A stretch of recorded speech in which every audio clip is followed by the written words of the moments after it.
여러분, 오늘 본문은 우리의 삶에 굉장히 중요한 어떤 한 가지 태도를 얘기하고 있습니다.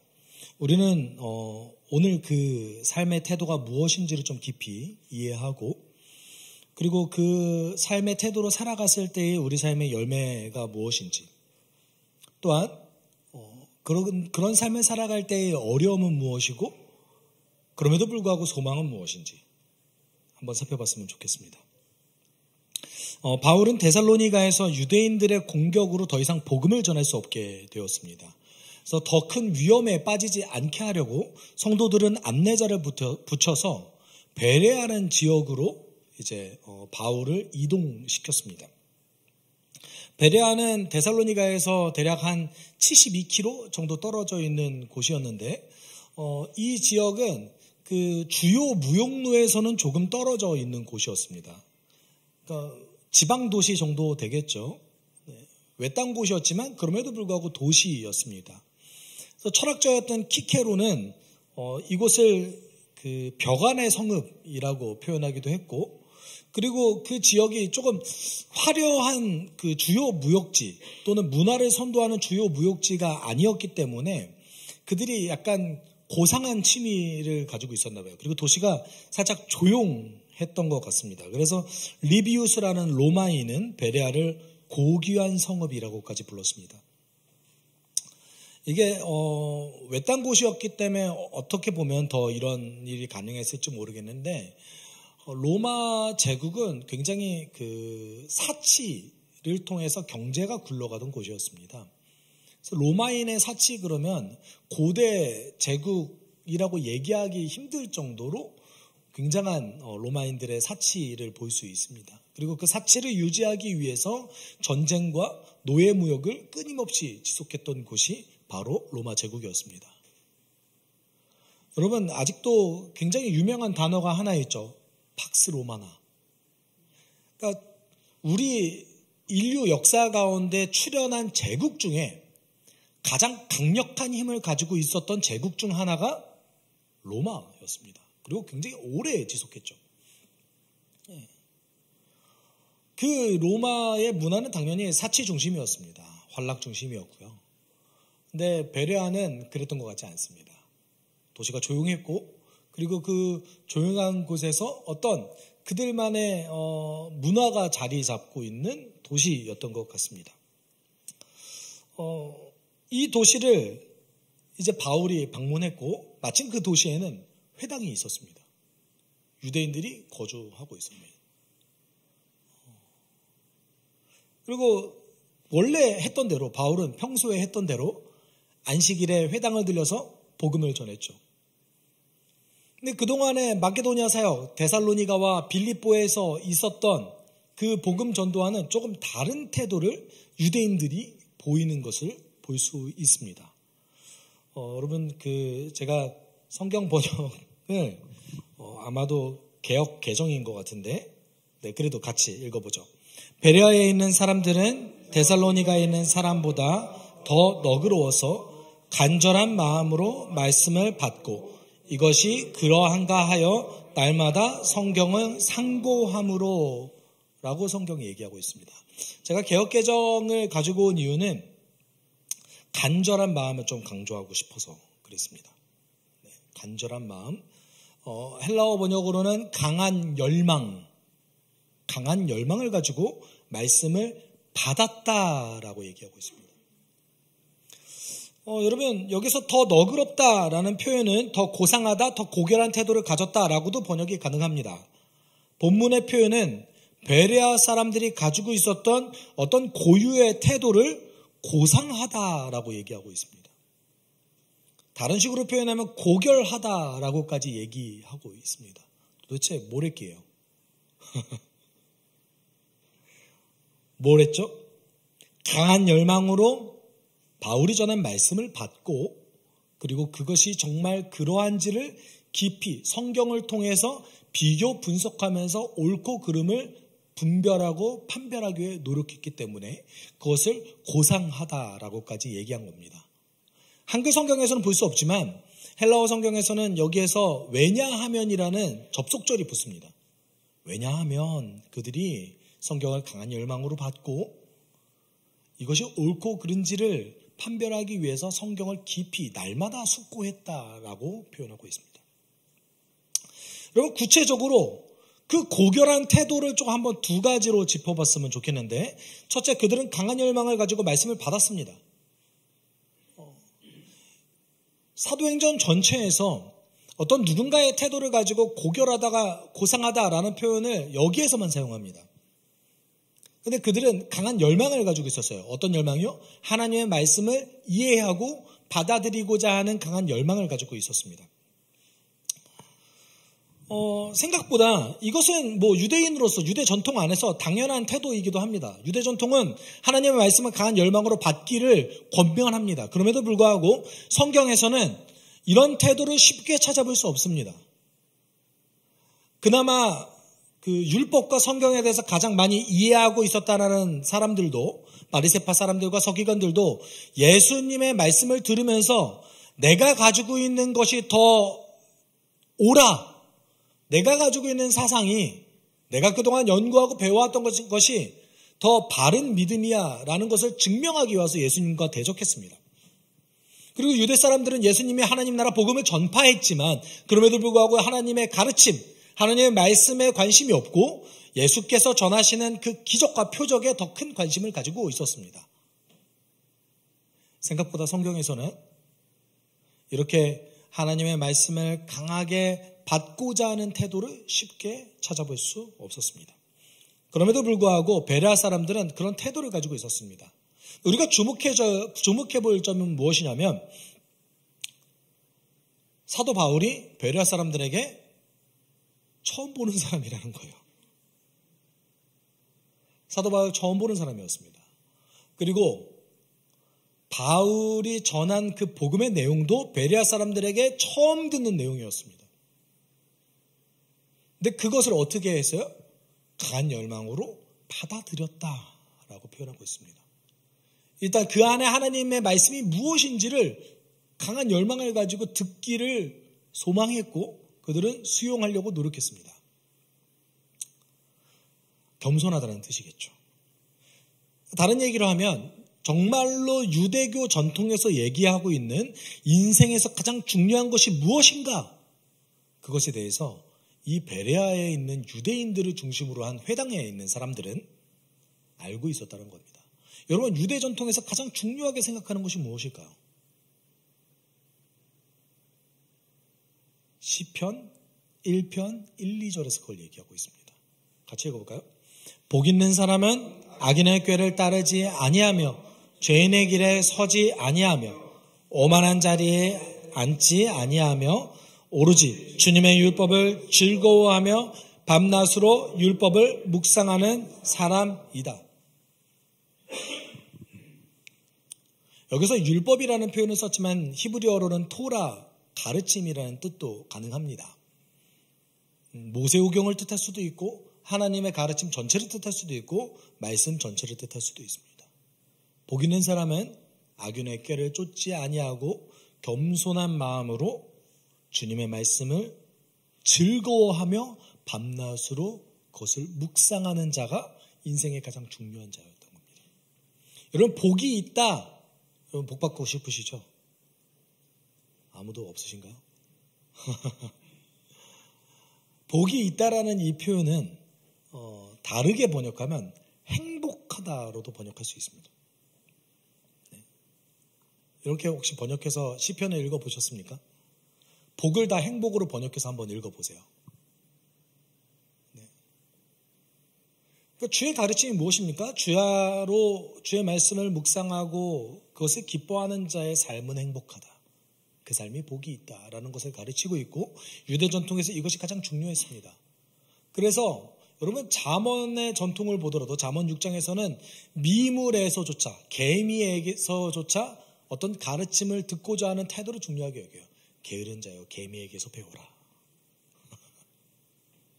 네. 물론 누군가는 이 말씀을 정죄하기 위해서 쓰기도 하죠. 네. 누군가는 그랬다고 해요. 제가 라디오스타에서 그거 듣고 너무 웃겼는데 할머니가 잠에서 깨울 때 게으른 자여 개미에게서 배워라 라고 했다고 합니다. 여러분, 이 사람들은 베레아에 있는 유대인을 중심으로 한 이 회당에 있는 공동체는 겸손한 마음으로 주님의 말씀 받기를 원했습니다. 바울을 처음 봤지만, 바울이 하는 말씀이 너무나 생소했지만 그것을 받기를 원했어요. 이런 태도를 고상하다라고 얘기하고 있습니다. 두 번째로 그들은 성경을 숙고해서 바울의 가르침의 옳고 그름을 분별하려고 노력했습니다. 여러분, 대부분의 한국교회 성도들은 목회자의 설교를 분별하려고 노력하지 않습니다. 아멘으로 받으려고 노력합니다. 저도 여러분이 그러시길 소망하는데, 그런데 어떤 태도가 더 고상하다고 얘기하고 있습니까? 누군가의 가르침이 정말 그러한가? 성경을 통해서 분별하는 태도를 하나님은 더 기쁘게 생각하셨습니다. 여러분, 의심 없이 수용하는 태도를 가져야 된다고 생각하는 분들이 우리는 많습니다. 그렇죠? 근데 우리가 솔직히 얘기하면 의심 없이 수용해야 되는데 왜 안 따라요? 그렇죠? 네. 오늘 이 태도의 어떤 핵심 포인트를 잡는다면 오늘 하루의 말씀을 읽고 그 안에서 아주 정직하고 솔직하게 말씀을 직면하면서 질문하는 삶을 살아가는 거예요. 우리 질문하는 거에 너무 익숙하지 않죠? 네. 왜라는 단어를 잘 안 쓰시잖아요. 아이들만 쓰는 단어인 것 같은. 네. 왜 이렇게 하셨을까? 네. 바울은 여러분 사도였습니다. 그럼 우리가 사도행전에서 이 표현을 좀 주목해 볼 필요성이 있습니다. 사도가 전한 말씀조차도 그것을 성경과 비교해서 옳고 그름을 분별하려고 했던 이 베레아 사람들의 태도를 성경은 고결하다, 고상하다라고 얘기하고 있습니다. 네. 여러분, 하나님은 각 사람의 상황에서 솔직하게 말씀을 직면하기를 원하십니다. 우리가 이해하지 못하는 그 부분들이 있잖아요. 우리가 이해하지 못하고 할 수 없는 영역에 지나치게 몰두하기보다 오늘 내가 이해할 수 있는 그 영역에 솔직하게 직면하면서 하나님을 이해하고 알아가고 그대로 살아가기를 하나님은 원하십니다. 베레아 사람들은 그런 태도를 가지고 있었던 것이죠. 여러분, 정직하게 말씀을 직면해서 그것을 조금씩 이해하는 삶, 누구나 다 할 수 있습니다. 정말 누구나 다 알 수 있어요. 우리에게 필요한 것은 아주 약간의 부지런함입니다. 아주 약간의 부지런함입니다. 우리가 밥을 먹기 위해서 부지런하잖아요. 그렇죠? 무엇을 입을까, 무엇을 먹을까 걱정함에 부지런하잖아요. 제가 아이들을 위해서 이렇게 밥을 차리니까 그것을 걱정하게 되더라고요. 뭘 먹여야 되나? 네. 우리의 걱정의 상당수가 무엇을 먹을까, 무엇을 입을까입니다. 또는 내가 오늘 돈을 벌어서 돈을 쓰는 것에 집착하고 집중합니다. 하나님께서는 오늘 하루 주의 말씀에 직면해서 내가 알아갈 수 있는 만큼 주의 말씀을 알아가는 그 삶의 태도를 고결하다고 얘기하시고 계십니다. 여러분, 이런 종류의 삶을 살아가는 베레아 사람들을 통해 많은 열매가 거둬졌습니다. 12절에 이렇게 얘기하고 있죠. 같이 읽어볼까요? 따라서 그들 가운데 믿게 된 사람이 많이 생겼다. 또 지체가 높은 그리스 여자들과 남자들 가운데서도 믿게 된 사람이 적지 않았다. 여러분, 바울이 복음을 잘 전했기 때문에 이런 열매들이 벌어졌겠죠. 그것도 사실이죠. 바울이 복음을 잘 전했을 겁니다. 그런데 빌립보와 데살로니가와는 다르게 그 안에 있는 유대인들조차도 많이 바울의 말씀, 바울이 전한 복음을 받아들였다라고 얘기하고 있습니다. 이것은 그들이 가지고 있는 어떤 한 특정한 태도가 여기서 얘기하는 너그럽다, 고귀하다, 고상하다라고 얘기했던 이 태도가 주의 복음을 만나자 시너지를 일으켰다고 볼 수 있는 것이죠. 특별히 여기에서 어떤 사람들도 같이 더 회심했다고 얘기합니까? 지체가 높은 그리스 여자들과 남자들 가운데서도 믿게 된 사람이 적지 않았다. 여러분 잘 생각해 보세요. 로마인들은 유대교를 그다지 좋아하지 않았습니다. 왜냐하면 유대교는 타 종교에 대해서 배타적이었어요. 첫 번째는. 근데 로마 종교법에 의하면 타 종교에 부정적인 영향을 미치는 행위는 금지되었습니다. 로마인들 사고방식에서는 이렇게 유대교처럼 배타적인 종교를 그다지 좋아할 수 없었던 것이죠. 그리고 고대 사회였음에도 불구하고 하루를 쉬었어요. 굉장한 일이에요. 네, 게으르다고 여겼습니다. 그럼에도 불구하고 지금 회당 안에 누가 있다라는 거예요? 높은 지위에 있는 사람들이 거기에 참여하고 있다는 것을 우리는 볼 수 있습니다. 이것은 베레아에 있는 유대인들이 그들의 태도로서 신뢰를 줬던 사람이었음을 우리는 알 수 있습니다.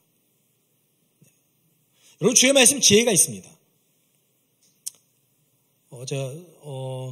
지식은 지혜를 만들어낼 수 있으나 반드시 지식이 많다고 지혜롭지는 않습니다.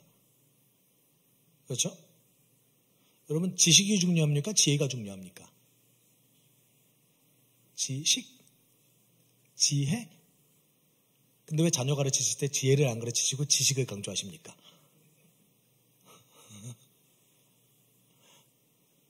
우리의 집착이죠. 그렇죠? 이 사회는 지식을 원하니까요. 근데 삶을 살아가면서 정말 느낄 수 있는 거는 지혜로움이 더 중요하지 않겠습니까?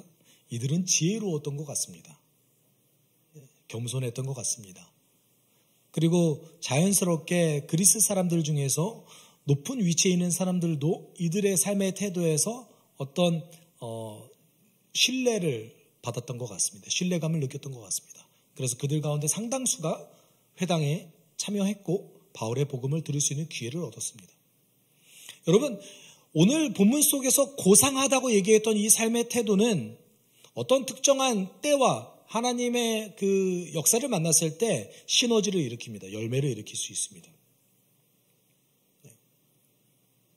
우리 오늘의 하루에 그 예배드림과 말씀 읽기, 기도하기, 그것을 실천하는 삶은 오늘 하루만 놓고 봤을 때는 그다지 우리의 삶에 영향력이 없을 것처럼 보입니다. 그런데 하나님이 그것을 사용하시길 원하십니다. 여러분 오늘 예배 안 드려도 내일 당장 무슨 일 벌어지지 않잖아요. 많은 한국 성도들이 예배 안 드리면 심판받을 거라고 생각했거든요. 코로나를 지나가면서 그것이 무너졌어요. 안 가보니까 심판이 없는 거예요. 너무 편하네? 너무 좋네? 솔직히 여러분 코로나 시기 때 그거 생각해 보신 분 계십니까? 손 들라고 하진 않을게요.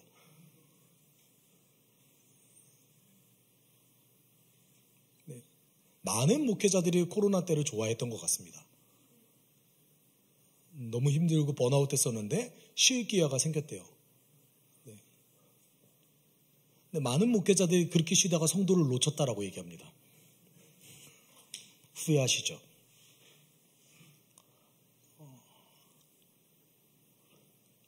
요 근래에 정말 많은 그 목회자들과 대화를 나눌 때에 그 시기가 너무 힘들고 어려웠다라고 얘기하고 있습니다.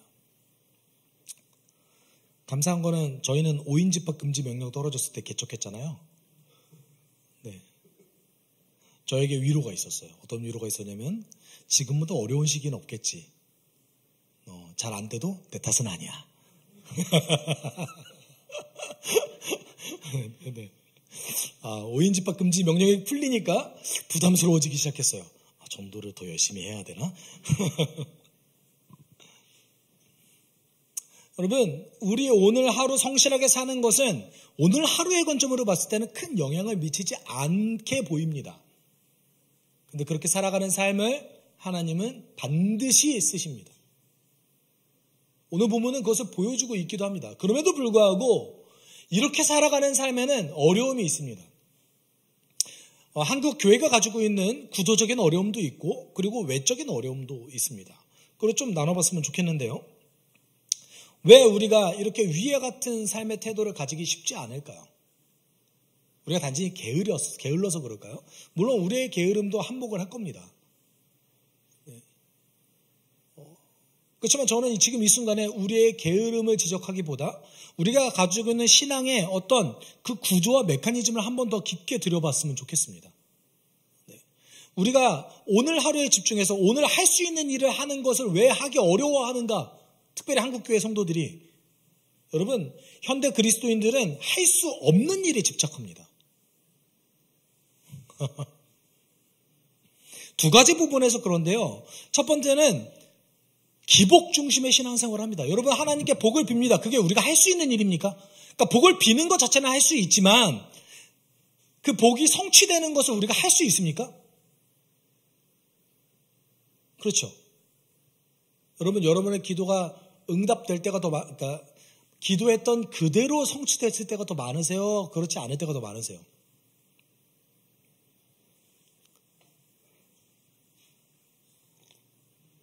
제가 이것 때문에 어제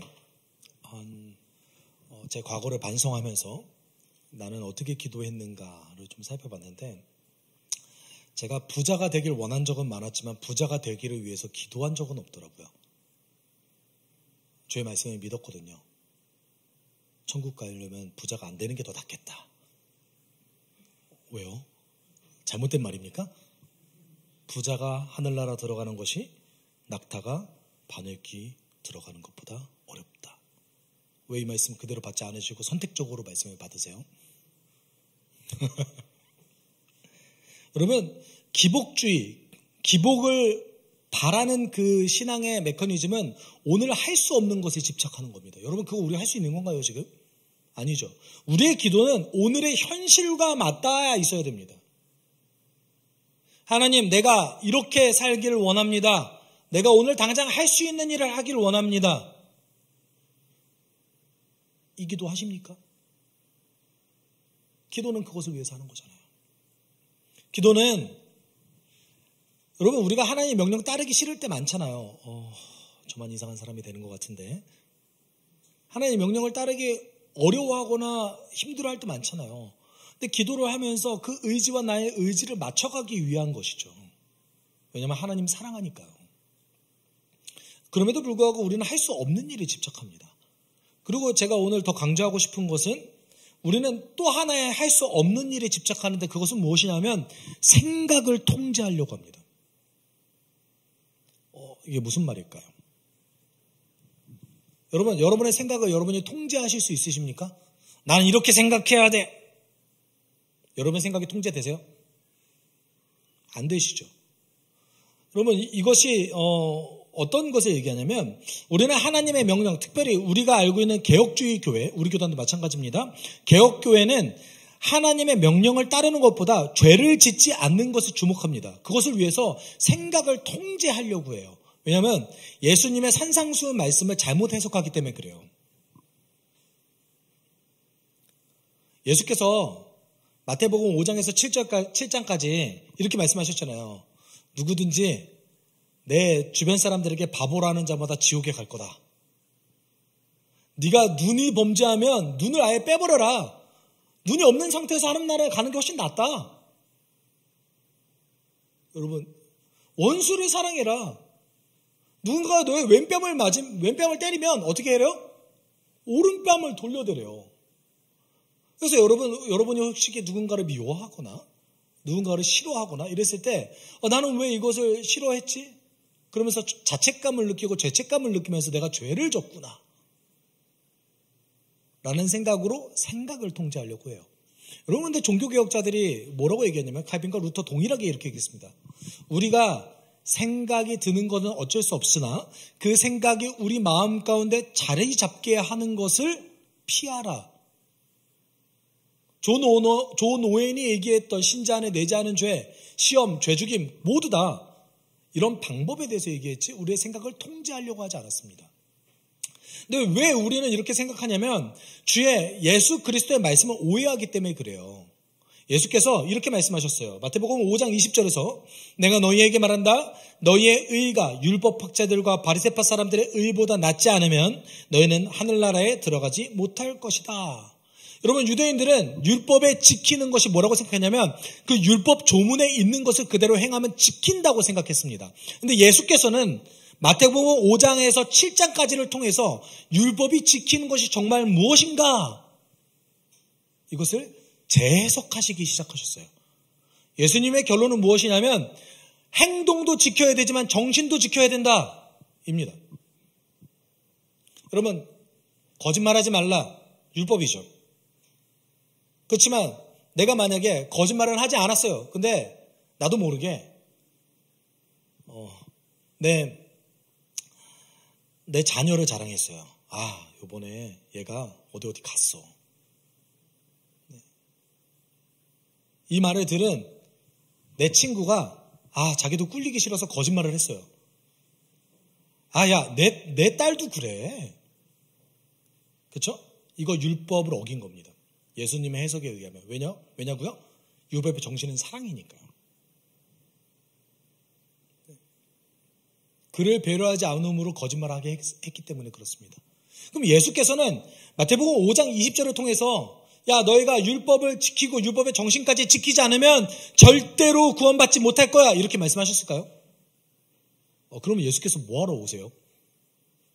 이 말씀은 모든 사람은 하나님의 기준에서 율법을 지킬 수 없다라는 것을 가르치신 거예요. 예수께서 율법주의를 얘기하신 것이 아니라 모든 사람이 하나님의 기준에서 절대로 우리는 율법을 온전히 지킬 수 없다. 그런 사람이 단 한 명도 없다. 라고 얘기한 거예요. 이와 비슷한 사례를 여러 번 얘기하셨습니다. 부자 청년이 와서 제가 구원받으려면 어떻게 해야 됩니까? 라고 예수께 물어봤을 때 예수께서 처음에 뭐라고 말씀하셨습니까? 율법을 잘 지켜라. 저 잘 지켰는데요? 그래? 그러면은 네가 가지고 있는 재산을 팔아서 가난하고 힘든 사람에 위해서 나눠줘라. 왜냐하면 율법의 정신이 사랑이니까. 부자 청년이 근심하면서 돌아갑니다. 예수께서 왜 부자 청년을 힘들게 하려고 그러셨을까요? 그것이 정말 구원의 길이니까 그러셨을까요? 아니요. 율법의 정신을 온전히 지켜 행하는 것이 중요하고 그것은 우리의 힘으로 도저히 할 수 없는 영역이라는 것을 말씀하시는 거예요. 예수님의 이 산상수훈의 말씀을 요약해서 단 한 구절로 사도 바울이 요약해서 표현했습니다. 같이 읽어볼까요? 모든 사람이 죄를 범하였습니다. 그래서 사람은 하나님의 영광에 못 미치는 처지에 놓여 있습니다. 많은 사람들이 예수께서 말씀하시는 그 복음과 바울이 전하는 복음이 다르다고 얘기합니다. 많은 성경학자들이 뉘앙스가 좀 다른 부분이 있거든요. 그래서 어떤 사람들은 바울을 기독교의 창시자라고 얘기하기도 합니다. 전혀 그렇지 않습니다. 예수께서 산상수훈에서 얘기하신 것은 하나님의 기준에서 그 누구도 율법을 지킬 수 없다. 그러니까 누가 필요해요? 예수가 필요하죠. 그래서 내가 필요하다. 그거 알려주신 거잖아요. 근데 우리는 이 말씀을 잘못 해석해서 우리의 생각을 통제하려고 합니다. 여러분, 그거 할 수 없는 일이에요. 죄책감 가지지 않으셔도 괜찮습니다. 다만 그 생각에 지배받지 마십시오. 그 생각에 지배받는 것이 시험입니다. 여러분, 예수의 명령을 따르는 것은 여러분 어렵죠? 어렵다고 느끼시죠? 산상수훈 때문에 그래요. 여러분, 예수의 명령 따르는 것은 쉬운 일이에요. 왜냐하면 예수께서 멍에를 짊어지고 다 가셨잖아요. 우리는 오늘 우리가 할 수 있는 최소한의 것을 일단 하는 것이 중요합니다. 예수께서 우리에게 이렇게 말씀하셨잖아요. 수고하고 무거운 짐짐자들아 모두 내게로 오너라. 내가 너희를 쉬게 하겠다. 나는 마음이 온유하고 겸손하니 내 멍에를 메고 나에게 배워라. 그리하면 너희는 마음의 쉼을 얻을 것이다. 내 멍에는 편하고 내 짐은 어떻대요? 가볍다. 우리 예수께서 죄와 사망의 모든 그 심판의 결과물을 이미 짊어지시고 가셨는데 무엇이 두렵고 무엇이 어렵습니까? 중요한 것은 오늘 하루 할 수 있는 것을 말씀에 직면하면서 하는 겁니다. 그리고 두 번째 어려움은 오늘 본문 속에서 바울이 당한 어려움인데 사단은 기독교 진리를 왜곡하고 비난하며 방해하는 자들을 통해서 우리의 의지를 꺾어버립니다. 이렇게 살아가는 게 무슨 의미가 있어? 라고 생각하게 만든다는 것이죠. 여러분, 13절에서 바울은 지난주 본문과 비슷한 어려움을 겪었습니다. 데살로니가의 유대 사람들은 바울이 베레아에서도 하나님의 말씀을 전하는 것을 알고서 거기에도 가서 무리를 선동하여 소동을 벌였다.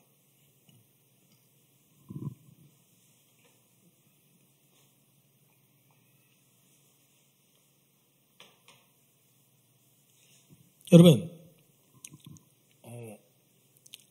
우리가 지금 이 한국 사회를 살아가면서 바울과 비슷한 어려움을 경험하진 않죠. 여러분, 누가 복음을 전하면 와가지고 여러분을 방해하시고 소동 벌이시고 막 이러십니까? 또 이런가요? 혹시 뭐 경험하실 수도 있을 것 같긴 하지만 요새는 많지 않죠. 그렇죠? 물론 21세기를 살아가는 그 한국을 제외한 그 어느 지역에서는 그런 일을 경험하는 사람이 있죠. 아직도 있습니다. 특별히 선교지에서, 인도에서, 인도네시아에서, 북아프리카에서, 이슬람 지역에서 이런 일들이 많이 아직도 보고되고 있습니다. 그렇지만 적어도 우리의 삶에는 이런 일을 당하는 건 쉽지 않습니다. 그렇지만 동시에 한국 사회를 보면 어떻습니까? 기독교가 신뢰받고 있습니까? 제가 예전에 설교에 한번 얘기했었죠. 한국 교회의 신뢰도 13%입니다. 네. 여러분, 놀라운 사실은 원불교가 18%예요. 여러분, 원불교가 어떤 데인지 아세요? 잘 모르잖아요. 솔직히 관심도 없잖아요. 아무것도 안 하면 18%예요. 그렇잖아요. 원불교를 우리가 어떻게 접할 수 있습니까? 이렇게 보면서 어쩌다 TV 보면 접하는 거죠. 아무것도 안 하는 것이 18%인데 나름 최선을 다해서 노력한다고 하는 한국교회 13%입니다. 저는 가끔 이렇게 TV를 보다가 특별히 요새 개신교에 대해서 언급하는 그 뉴스 매체들이 조금 늘어났습니다. 몇몇 분께서 너무 화가 나지만 몇몇 분께서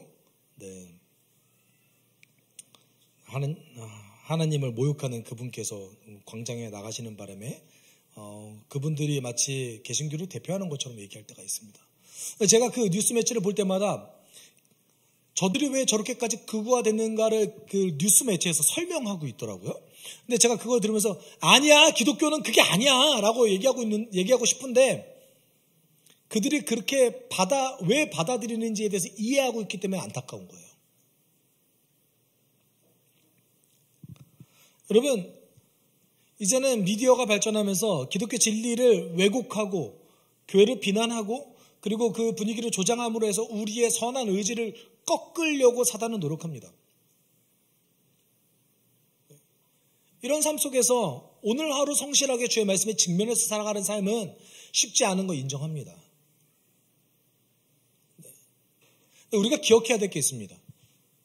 초기 교회 때는 더 어려웠다는 사실이에요. 바울은 더 힘들었다는 사실이에요. 그들은 더 큰 어려움과 고통을 경험하고 나서 열매를 얻었다는 사실이에요. 우리에게도 소망이 있겠죠. 여러분, 이 태도를 가지고 살아가는 삶을 하나님 반드시 쓰십니다. 반드시 쓰세요. 할 수 없는 것에 집착하지 마십시오. 오늘 내가 할 수 있는 것에 최선을 다하는 삶을 살길 소망합니다. 예수께서 우리에게 이렇게 소망을 주셨어요. 마태복음 16장 18절에서 이렇게 말씀하셨습니다. 우리 같이 읽어볼까요? 나는 이 반석 위에다가 내 교회를 세우겠다. 죽음의 문들이 그것을 이기지 못할 것이다. 아멘. 여기서 얘기하는 이 반석이 뭡니까? 주는 그리스도시요 살아계신 하나님의 아들입니다. 우리에게 예수가 필요합니다. 그 예수를 힘입어서 내가 오늘 할 수 있는 일을 하며 살겠습니다. 그 삶의 태도를 위해 누가 교회를 세운대요? 우리가? 예수가 직접 내 교회를 세우리라 라고 말씀하셨습니다. 저는 이 말씀 믿습니다. 세상이 깨졌고 우리를 방해하는 세력들이 있고 우리가 그렇게 살아간다 할지라도 우리가 무의미하다고 느낄 때는 많지만 그 삶의 태도를 통해서 우리 주께서 일하시고 우리 주께서 이 땅에 주님의 선한 교회를 세우실 줄 믿습니다. 진짜 교회. 예수가 머리 되고 우리가 그리스도의 몸이 되는 그 교회. 그가 세우십니다. 그렇게 말씀을 따라 살아가는 우리들에게 소망이 있는 것이죠.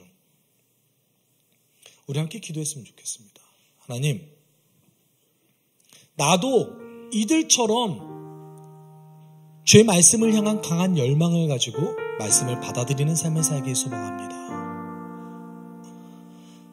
우리도 이들처럼 성경을 직면하고 질문을 던지며 내가 이 말씀을 통해 오늘 할 수 있는 것이 무엇인지 찾아낼 수 있는 그리스도인 되길 원합니다. 그 삶을 사용하여 주십시오.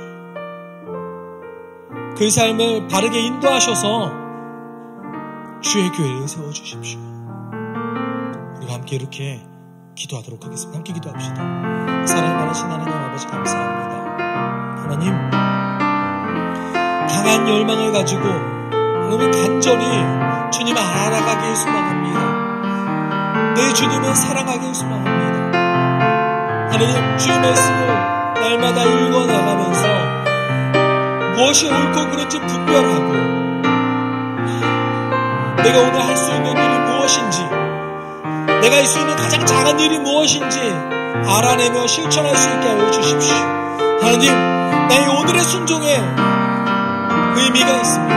나의 오늘의 순종에 주님의 힘을 불어넣어 주시고 그것을 사용해 주시며 그것을 통해서 주의 교회를 세우겠다 하셨던 그 주님의 말씀을 내가 신뢰합니다. 하나님 인도해 주십시오. 하나님, 나도 오늘 하루에 집중할 수 있는 우리가 수 있게 주님 도와주십시오.